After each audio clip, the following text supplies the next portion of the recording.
Hey everyone, Kieran from Keys Minis, and today we're taking a look at a orange recipe from the Trans-Hyperian Votan. I'm currently working on quite a lot of these for commission, but it's such nice orange that I wanted to be able to teach you how to do it.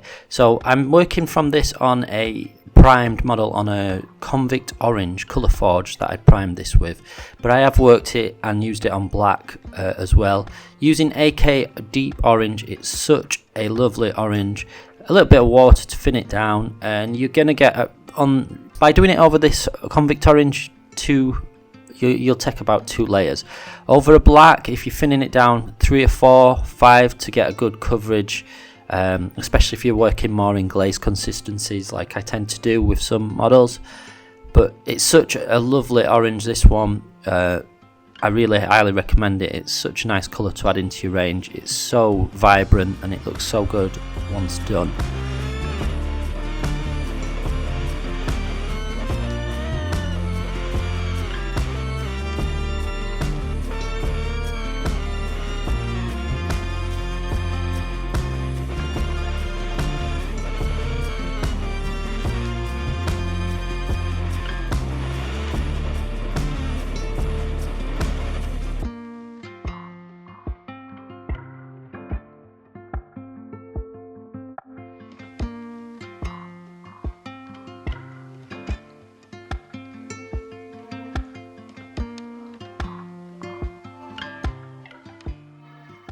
So the next stage, all we're going to do is shade by using a mixture of Mournfang brown and deep orange.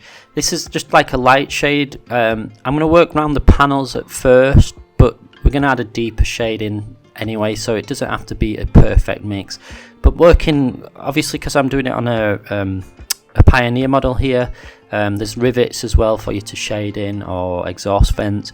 But when I'm working generally on the armour, because there's not much armour on the main body of some of these models, I tend to just work in the smaller area or just around the top of the, I'm not sure what it is, but like the headpiece for the armour. It's got like some nice divots and it's got some nice divots or areas you can paint into, and I just work around with a thin layer of that. Just add a bit of water in, and yeah. Next one, we're going to add a deep shade in it anyway, so the deep shade will just, on these exhaust vents, will just lift it a little bit more. So it's the same process. All we're going to do is, using Rhinoxide, we're going to then use a thinner line and just highlight around those panels or over the armour bits as well. Or any exhaust panels, we're just going to use it to create a deeper shade. Also, you can create some scratches if you want at this point, but I tend to do that after I've done the next stage of highlighting. So the next stage of highlighting is just using Fire Bright Orange. We're going to use that to create a thicker kind of highlight on these. These are more like going to be troop ready, so you can use this and get this as just a nice highlight and finish from there if you want. I pushed these a little bit further than what I normally would if it's just troops, just to show you some added details.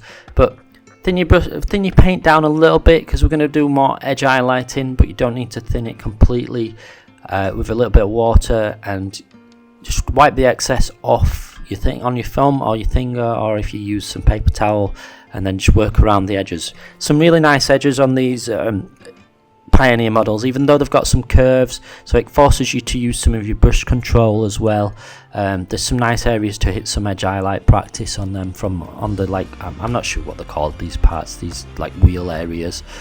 Again, just wipe your brush off, work around it. You could work multiple layers on it and get and raise the contrast of it and make it really pop out a little bit more. But we're going to add a final highlight stage anyway. You can also do some scratches on this process as well, and now I'm going to go back with some Rhinoxide now, and I'm just going to add some more detail to those scratches, so create a thicker, like, shadowed area, or a more deeper scratch basically. And just take your time, just work around the model. I've added various scratches across all surfaces, so I'm just going to go in and just add that in gently.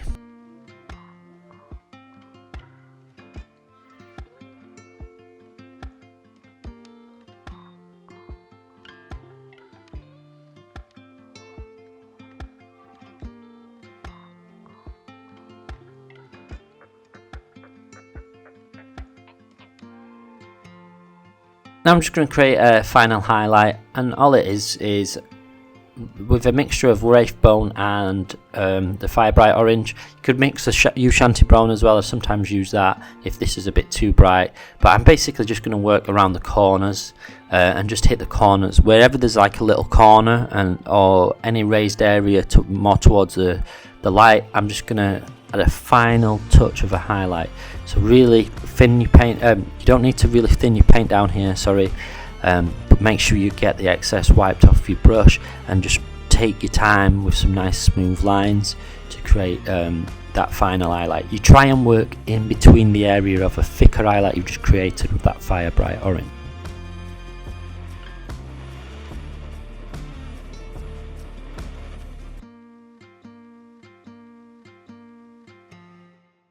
So that's it, a nice simple orange recipe for you. Doesn't take too much highlighting up, but you can make it more complex by adding some the deeper shades in, or just working that shade layer a lot more. I've got a nice bone tutorial, like the whitey bone tutorial armor for the Trans-Hyperian coming up, because I worked it across the Sagittarius so I could show some of the highlighting a little bit better for you. If you've enjoyed this, please leave a like, comment, share, subscribe. Sorry I didn't film the models in the finished state, but I've put some photos up of various models that I've been working on across this range. If you enjoyed this, please leave a like, comment, share, subscribe again, and I'll see you next week.